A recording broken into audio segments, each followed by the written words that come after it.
Bonjour chers amis, bonjour.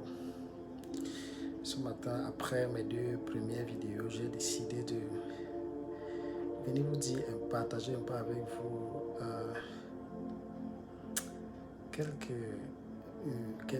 un aperçu de ma personne et puis donner quelques conseils pour ceux qui jouent actuellement à la loterie américaine. Je suis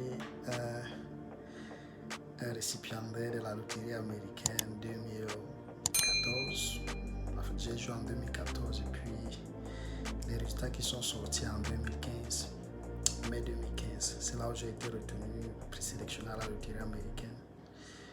Et je suis une preuve vivante que cette histoire est vraie parce que beaucoup de gens estiment que jusqu'ici ils n'arrivent pas à croire et puis quand bien ils arrivent à croire, ils se racontent beaucoup de choses du genre quand vous avez eu la loterie américaine, on vous donne de l'argent, on vous reçoit et vous avez une famille d'accueil et tout est facile, tout est évident, pas que tout est compliqué, mais il faut bien qu'on soit capable de dire la vérité.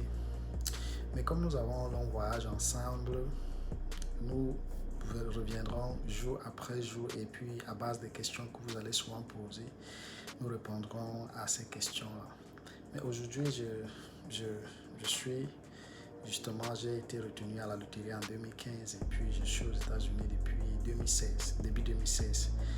Et j'ai réussi mon intégration et je vis ici comme tout Américain, comme tout citoyen. Je n'ai pas de frustration quelconque à me faire, je n'ai pas de complexe, je n'ai pas de honte à être qui je suis dans la rue, partout où je vais, je suis qui je suis et je fais un effort de m'imposer avec toute ma personnalité et puis avec tout ce que j'ai comme connaissance et expérience de la vie.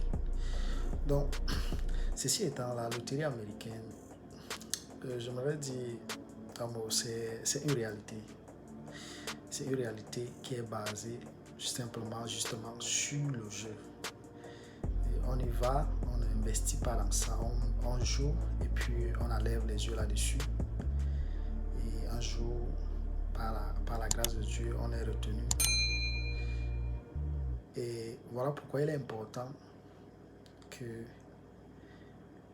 même comme c'est la loterie, en allant jouer, que nous prenions toutes les dispositions pour ne pas se retrouver coincé demain ou après-demain au cas où on serait présélectionné. Parce que lorsqu'on est présélectionné, on ne peut plus refaire certaines choses. On ne peut plus changer certaines choses. On ne peut que assumer ce qu'on a dit dès le départ. Donc, quand vous jouez à la loterie, assurez-vous, prenez un temps et réfléchissez à ce que vous allez, aux informations que vous donnez et posez-vous la question de savoir, êtes-vous capable de les justifier légalement? Quand je parle d'informations, je parle de votre filiation, donc la date de naissance, vos noms et prénoms, lieu de naissance. Je parle de votre niveau de formation universitaire, vos diplômes. Je parle de votre statut matrimonial. Je parle peut-être de votre statut de papa ou maman. Est-ce que vous avez des enfants? Est-ce que vous êtes marié? Toutes ces informations sont essentielles lorsque vous jouez. Parce que lorsque vous négligez ces informations lors du jeu, leur état peut vous être préjudiciable après. Je me rappelle en 2015, avec beaucoup de tristesse, beaucoup de gars avec lesquels nous avons été présélectionnés en 2015 n'ont pas pu finir leur parcours, n'ont pas pu obtenir le visa parce que avec des erreurs, ils avaient des erreurs de fantaisie lorsqu'ils jouaient et ils n'ont pas eu la chance de croiser sur leur chemin des personnes qui auraient pu leur donner des conseils, ou bien la conduite à tenir pour pouvoir rétablir ces erreurs-là. Et finalement, ça s'est avéré comme une espèce de fraude et ils n'ont pas pu obtenir le visa. Donc, il est important,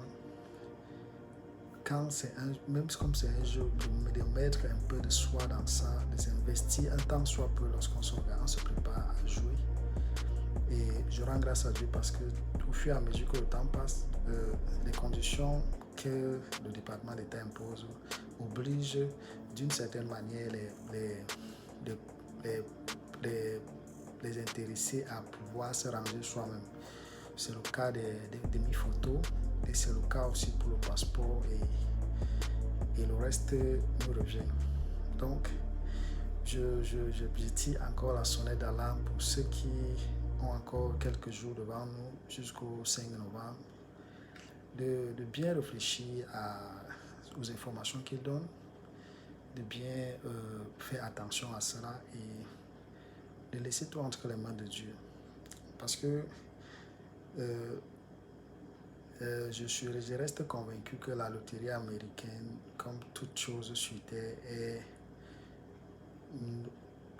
une œuvre sur laquelle Dieu a la main. Parce que lorsque vous jouez, c'est 6 régions géographiques du monde qui sont concernées.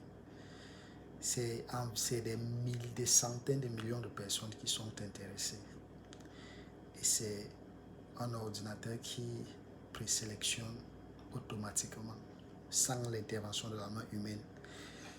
C'est vrai que des règles entre les pays, aucun pays participant aucun pays éligible ne peut excéder, ne peut avoir plus de visa en allant au-delà de plus de 7% du taux annuel de visa disponible.